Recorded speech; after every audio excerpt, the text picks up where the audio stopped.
Most arguments aren't lost because you're wrong.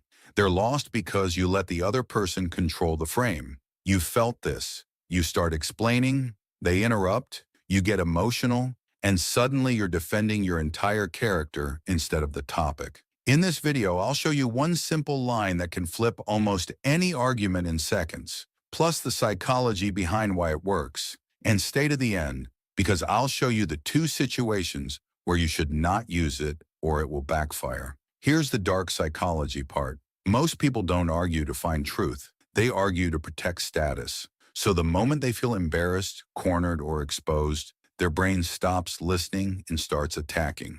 The trick is not to win with facts. It's to make their brain switch from attack mode to thinking mode. The line is this: what would make you change your mind? That's it. Sounds too simple. But psychologically, it's a trap door out of chaos and into logic. Why it works? When you ask that question, you're doing three powerful things at once. You force clarity. Most arguments are vague. People throw labels. You're selfish. That's stupid. You always do this. This question demands a real condition, not a vibe. You expose whether they're reasonable. A fair person can answer it. An ego-driven person can't, because they don't want truth. They want control.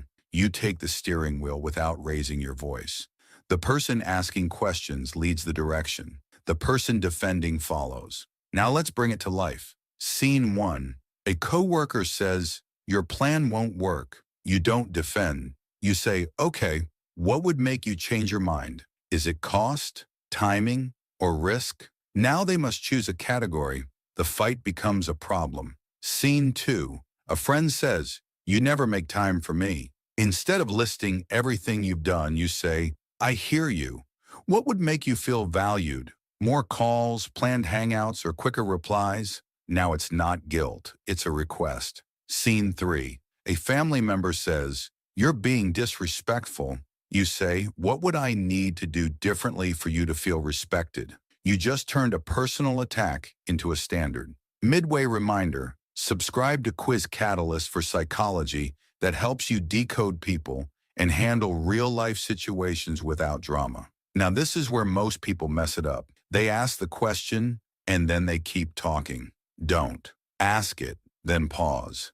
Silence is pressure, but it's clean pressure. It makes the other person respond instead of you scrambling. If they dodge the question, use the follow-up.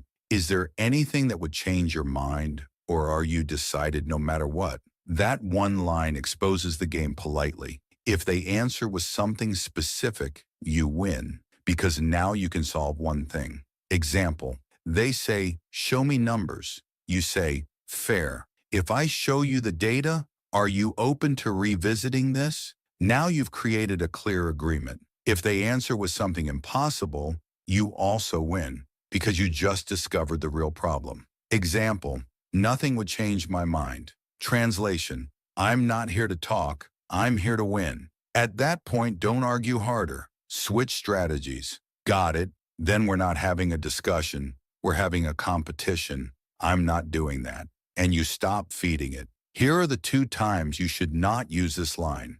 When the person is emotionally flooded. If someone is shaking, crying, or furious, logic questions feel like disrespect. In that moment, the better move is to lower the temperature first. "I can see this matters. Let's take a minute and come back to it." When the topic is purely feelings, not facts. Some arguments are not about solutions. They're about being heard. If your partner is sharing pain, "What would change your mind?"